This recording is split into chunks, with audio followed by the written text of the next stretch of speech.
everybody, it's Astra here with Tokens Arcade! And Tokens, what species are you? I'm a red panda. Wah! Why indeed? Now, you have a really awesome page where you like to show off restoring retro arcade cabinets and telling like the history and stories behind them. Yes, that is absolutely correct. Awesome. Now, I gotta ask, first off, how did you actually get into such a really unique hobby?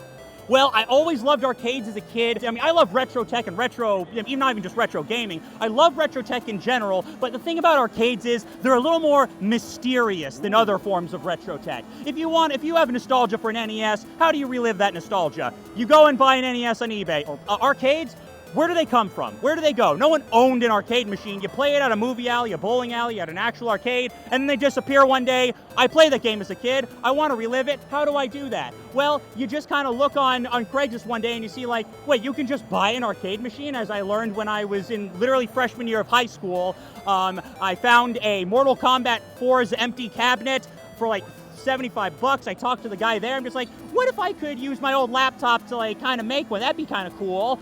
A Google search here, a YouTube tutorial here, and then 15 years later, here I am. I love that so much. Would you like to give any advice to people out there that are looking at possibly starting actually collecting or restoring old arcade cabinets? Yes. If you find a cheap enough beater, and they do still exist, you can go with that. That's what I did. My first real arcade machine was like $125 Thunder Cross. It's a Konami shoot 'em up game. It was falling apart at the seams, but it worked enough for me to tinker with it. So that's one way to do it.